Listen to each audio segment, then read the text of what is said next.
It's an honor to have you here. If you want to start a journey of personal transformation together with Sadhguru, click on the link in the description of this video and learn more. Now it's 73, good, it needs to go further up. So essentially what we have done is, we have postponed the death. But does that mean an aging population then? No, and not a young Don't population? think like an economist. It's a… do you want to live full life or to make sure everybody is young, you want to die soon? No, I'm okay with living long. I don't mind if there are more kids, that's not my problem. I live, that's fine. When I was in Davos, right now Davos is on. Yeah. A few years ago when I was regular there, one of our ministers was giving a morning speech, India breakfast. He went on bragging, we are the youngest nation in the world, we are youngest nation in the world. All those, international people, they're all looking, oh, you are the youngest, you are the youngest. If you said once, it was okay. You said twice, it was okay. 6 times, it was okay. You said 15 times. I had enough. I said, but what happened to the old population? What happened to the old people in the country? Said, no, we are the youngest population. I get it, sir, but what happened to the old people? In a country, if people are not getting old, that's not a great thing to brag about. Hello? Everybody lives to their full life, everybody lived to their old age, that's a good country to live in. Oh, you see what's happening in Japan? Go and live in Japan and see, it's definitely better to live there than here. I was going to say it though. Go and live in Japan for 15 days and come back, you will see it's definitely better to live there than in the local village here. You're simply talking out of your head without any sense. There should be old people in the society. That means everybody is living full lives, isn't it?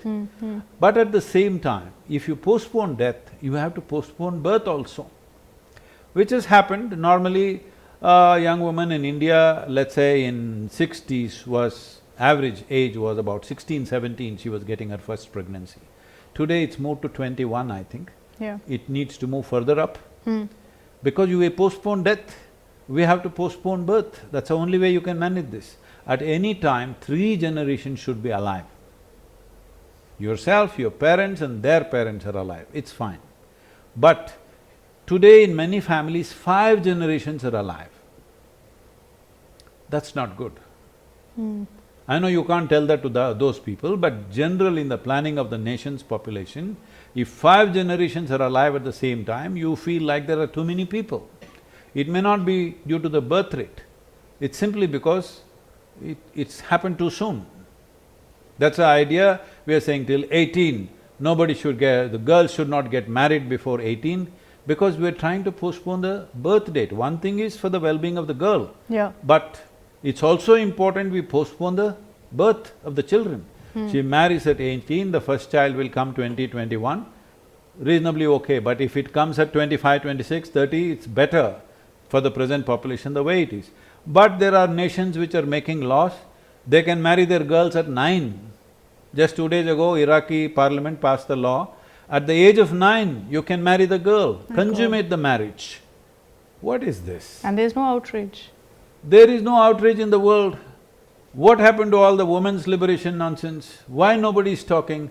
The country should condemn this, isn't it? Not only people. Big nations must… Of course, lead put by it down. example, yeah. But nothing is happening. At the age of 9, you can marry a girl. A 9-year-old girl is not a girl, it's a child. But you're marrying her off for whatever reasons. Do you think in that sense, in the world itself, there's a conversation about some countries, there's condemnation of some countries. See, that is because, when and it not comes of to others, like India. press freedom, do you know you are worse than Afghanistan, Yeah, Somalia? yeah. How's that for Which you? is ridiculous. But that's my point, that there's a narrative. No, that's what… And how do you combat that? Because you must. The Western nations always understood the power of narrative. Because of imperialism, they understood narrative is everything. They come to your country and make you feel inferior with their narrative. They're coming and taking everything out of you, but they make you feel inferior by creating a narrative. So, they understand the power of the narrative. I think slowly India is picking up on the narrative now, but still it has to really pick up. The narrative that we have consciously drawn is only a few years old and little bit, otherwise we always let other people draw the narrative about us. Yeah. They And said let it be. whatever and that became the reality. Yeah. They said whatever and that became the reality. Do you think the challenge is also that India's become very westernized in its ways? I don't think so. It's only if you're only living in Delhi, you think so. No, don't probably. we? Do we respect our own cultures, our traditions enough? Or do you think we give in to Western traditions, even on social media? What's Western is cool. See, that is there. That impact is definitely there, I'm not saying it's not there, but compared to any other country which was ruled by foreign invaders or occupiers or whatever you call, 1000 years we've been occupied nation. In the last 200 years, properly occupied completely by one force. Still, you just see how the Indians are in terms of their dress, food, culture. We made the English like our curry. We didn't go to bread and breakfast in the morning. Delhi families are doing this, bread and breakfast in the morning. This has become like a Lutyens Khan market reference, Delhi. I'm saying I've been in families where in the morning all they playing their forks and knives. I say, I don't need all this butchery stuff, I'm not going to eat a steak. Why do I need all this fork and this thing? What is it? No, Sadhguru, bread and butter. All right, for butter I need one knife, but I'll catch the bread in my hands and eat, I don't need anything else. I'm saying the thing is, a certain class of people have taken to it, but the large population has not. We are very Bharatiya even today, 100%. Just look around and see. Only in the urban population, totally screwed up, their brains are in Greenwich Mean Time. We are still in the local time. No, I'll give you an example of eating habits of food and how, there's this narrative that Indian food isn't nutritious. It doesn't pack enough protein. You're not getting protein from Indian food. Dal has nothing, you don't eat enough, so you need to eat, more Western cuisines. No, meat, you have to eat meat. You have to eat meat, you have to eat Western cuisines, salads, this, that. So, what do you make of that? That, eating habits… See, now one particular research, it's Harvard research, so it must be true. We also have a lot of Harvard research now because we have a center there. So Harvard research says 30% protein and 70% carb is the best way to eat your breakfast. They're talking about your idli and dosa and pongal, all three are like this, okay? In northern India, I think their diet has gotten ruined because they faced more invasions and more upheavals. Yeah. South, we were protected. True. They didn't come so deep inside, even when they came, they didn't have such a grasp over us. And a whole lot of Turkish and Arabian food became North Indian food. So because of that, it's very easy for them to shift to Western food, not here. You give them what you want, they will like idli chutney. Idli sambar. True. Murunkai pottuku saaptukada. Kaalil oru dosa venum avladhaan. So because we were not disturbed like the North Indian, especially that Gangetic plain from Punjab up to, let's say, Bihar, that area took the maximum beating. Their culture went through an upheaval for 1000 years. So that kind of thing has not happened south, so here it's still there, but even in the north, in the rural areas, they're still very, very absolutely Indian, all right? Yeah.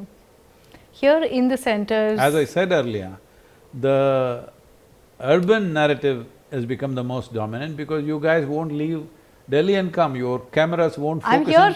Now you come your cameras won't… See, here sarcasm. No, Now served all day, all right? what perfect placement, Sadhguru!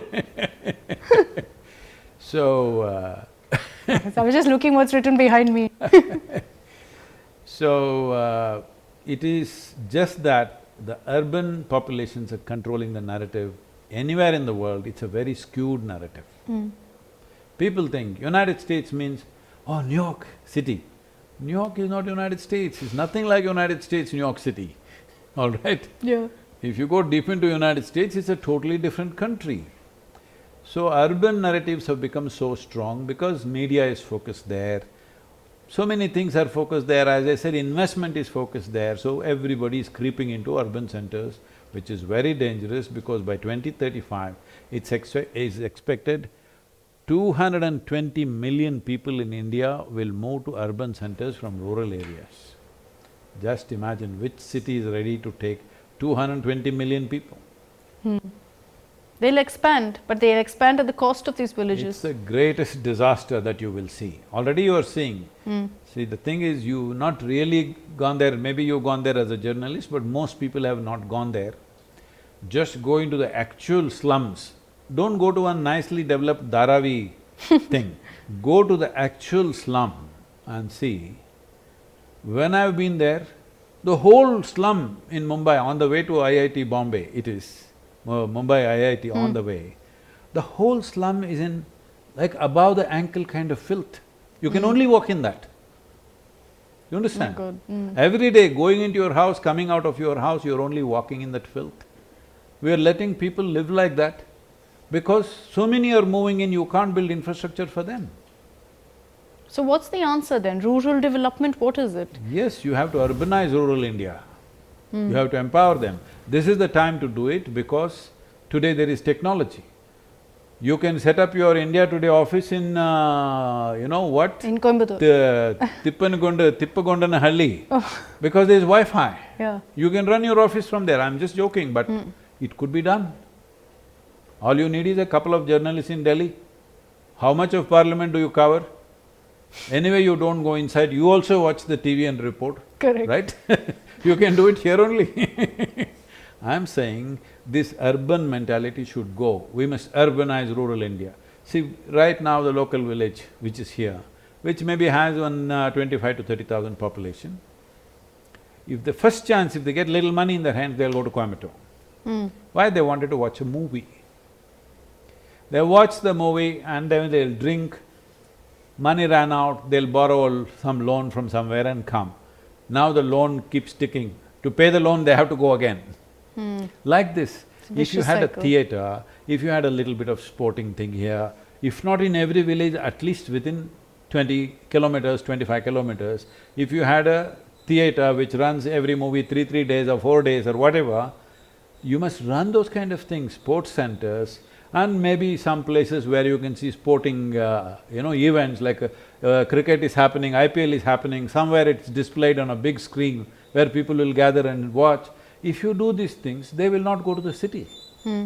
When the farmer who has to do his work wants to run to city in the 5 o'clock bus because he wants to watch the movie, then have a drink and come back, and he'll come at 1 AM in the morning. Next day morning, you think he'll get up early morning and go to the field?